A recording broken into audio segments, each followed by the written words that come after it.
Assalamualaikum teman-teman.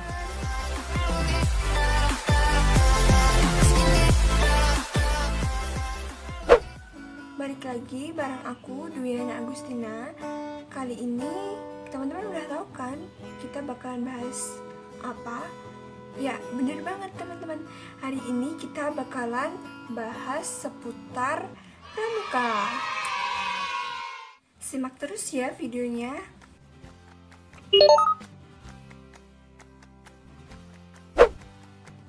Nah, kita mulai dari sejarah pramuka dunia ya. Teman-teman udah ada yang tahu belum siapa Bapak Pandu Dunia itu? Ya, bener banget. Bapak Pandu Dunia adalah Baden-Powell. Beliau lahir di London, Inggris, tanggal 22 Februari 1857 dengan nama Robert Stephenson Smith. Nama terkenal beliau yaitu Lord Robert Baden-Powell of Kewell. Beliau sering dipanggil dengan nama Baden-Powell. Ayahnya adalah seorang profesor geometri di Universitas Oxford, Inggris, yaitu Profesor Domain Baden-Powell. Sedangkan ibunya adalah Miss Henriette Grace Smith, yaitu seorang putri dari Kerajaan Britania Raya. Ayah beliau meninggal saat usia beliau baru menginjak 3 tahun. Istri Baden-Powell adalah Olive Claire Baden-Powell, dan mereka memiliki 3 anak, yaitu Peter, dan Betty. Banyak sekali pengalaman dari Baden-Powell yang berpengaruh pada kegiatan kepramukaan. Antaranya yaitu beliau meninggal ayahnya sejak kecil, sehingga beliau dididik dengan watak ibunya. Dari kakaknya, beliau mendapat latihan keterampilan berlayar, berkemah, olahraga, berenang, dan lain sebagainya. Baden-Powell memiliki sifat yang cerdas, gembira, lucu, suka bermain musik, bersandiwara, berolahraga, mengarang dan menggambar, sehingga disukai teman-temannya. Kemudian pengalamannya di India sebagai pembantu letnan pada Resimen 13 Kavaleri yang berhasil mengikuti jejak kuda yang hilang di puncak gunung, dan keberhasilannya dalam melatih panca indera kepada Gimbal O'Hara. Selanjutnya, pengalaman terkepung oleh bangsa Boer di kota Mafeking, Afrika Selatan selama 127 hari dan kekurangan makanan. Kemudian, pengalamannya mengalahkan kerajaan Zulu di Afrika dan mengambil manik kayu milik Raja Dini Zulu. Pengalaman-pengalaman dari Baden-Powell dapat membuat tempaan hidup, sehingga tercetuslah ide untuk membuat atau mendirikan sebuah gerakan kepanduan atau menjadi cikal bakal lahirnya Pandu Dunia. Secara singkat, sejarah pramuka dunia berawal dari proses pendiriannya pramuka di dunia, yaitu didirikannya Boy Scout pada tahun 1908 oleh Baden-Powell. Kemudian pada tahun 1912, adik perempuan beliau, Agnes, mendirikan organisasi kepramukaan khusus wanita, diberi nama Girl Scouts. Terdapat 20 negara dengan anggota pramuka terbanyak, dan Indonesia termasuk di dalamnya. Selanjutnya adalah Jambore Internasional. Jambore Internasional dilaksanakan 4-5 tahun sekali. Untuk penentuan tempat pelaksanaannya dilakukan secara bergantian setiap negara berdasarkan kesiapan dan musyawarah anggota. Jadi seperti itu ya teman-teman, sejarah pramuka di dunia.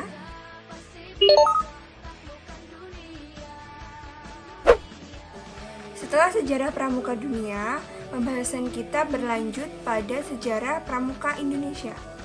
Organisasi kepanduan di Indonesia dimulai dari adanya cabang Netherlands Pathfinders Organization atau disingkat menjadi NPO. Pada tahun 1912 saat pecahnya Perang Dunia I. NPO ini memiliki kuartir besar sendiri, kemudian berganti nama menjadi Netherlands Indies Pathfinders Vereniging atau disingkat menjadi NIPV pada tahun 1916. Organisasi kepanduan yang diperkasai Indonesia adalah Javanese Pathfinders Organization. Javanese Pathfinders Organization ini diperkasai oleh SP Mangkunegara 7 pada tahun 1916. Lihat dari banyaknya perkumpulan kepanduan, sehingga perkumpulan tersebut bergabung menjadi satu. Sementara itu, Gerakan Pramuka lahir pada tahun 1961. Kira-kira teman-teman tahu tidak siapa yang membawa Gerakan Pramuka di Indonesia? Ya, benar banget teman-teman. Yang membawa Gerakan Pramuka ke Indonesia adalah negara Belanda saat masa penjajahan di Indonesia. Saat datangnya Jepang di Indonesia, Jepang melarang berdirinya partai dan organisasi rakyat Indonesia, termasuk Gerakan Kepanduan. Setelah 1 bulan proklamasi kemerdekaan Republik Indonesia, beberapa tokoh kepramukaan berkumpul di Yogyakarta dan mereka sepakat membentuk Panitia Kesatuan Kepanduan Indonesia sebagai wadah organisasi kepramukaan seluruh bangsa Indonesia. Kemudian diadakan Kongres Kesatuan Kepanduan Indonesia dengan Kepres nomor 238 tahun 1961. Gerakan Kepanduan Indonesia mulai dengan nama baru, yaitu Gerakan Prajamuda Karana atau Gerakan Pramuka. Nah, jadi seperti itu ya teman-teman sejarah pramuka di Indonesia secara singkat.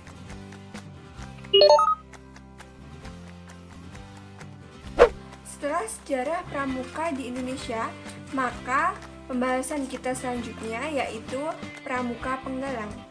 Teman-teman tahu nggak sih apa itu Pramuka Penggalang? Penggalang adalah sebuah golongan setelah Pramuka Siaga. Anggota Pramuka Penggalang berusia 11-15 tahun. Dan kenapa disebut Pramuka Penggalang?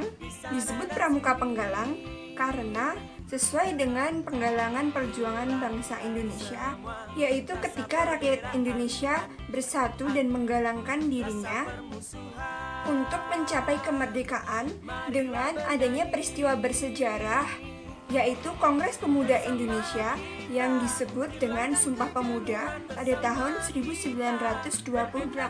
Setiap anggota Pramuka Penggalang dikelompokkan dalam satuan-satuan kecil yang disebut dengan regu. Terdapat 2 kode kehormatan bagi Pramuka Penggalang, yaitu Trisatya atau Janji Pramuka Penggalang dan Dasa Dharma atau Ketentuan Moral Pramuka Penggalang.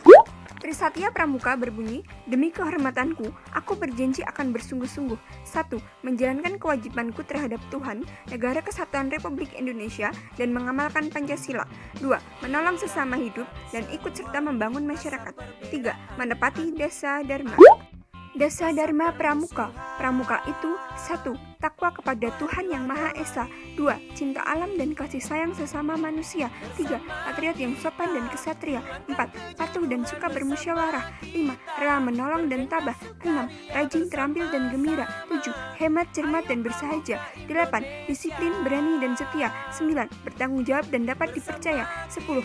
Suci dalam pikiran, perkataan dan perbuatan. Berdasarkan pencapaian syarat-syarat kecakapan umum pramuka, penggalang dapat digolongkan dalam beberapa tingkatan, yaitu penggalang ramu, penggalang rakit, penggalang terak, dan penggalang garuda. Pendidikan kepramukaan bertujuan untuk mendidik, melatih, dan mengembangkan kepribadian setiap anggotanya. Kegiatan pramuka yang beraneka macam bertujuan untuk mengembangkan 5 bidang dari masing-masing anggota. Kelima bidang pengembangan tersebut adalah bidang spiritual, emosional, sosial, intelektual, dan fisik. Kegiatan pramuka penggalang harus bersifat kepahlawanan, kompetitif, aktualisasi, dan petualangan, kompetisi, kepedulian sosial, serta pemangkapan iman dan takwa kepada Tuhan Yang Maha Esa. Selanjutnya adalah atribut pramuka penggalang. Apa saja sih atribut pramuka penggalang? Atribut pramuka penggalang antara lain tanda tutup kepala, tanda pandu dunia, tanda pelantikan, pin nama, tanda lokasi kuarcap, tanda gugus depan, lencana atau bed daerah, tanda kecakapan khusus, tanda jabatan, tanda regu, dan tanda kecakapan umum. Berikut ini adalah contoh pemasangan atribut pramuka penggalang putra dan contoh pemasangan atribut anggota pramuka penggalang putri. Terima kasih ya teman-teman yang sudah menyimak videonya sampai selesai. Semoga bermanfaat. Bye-bye.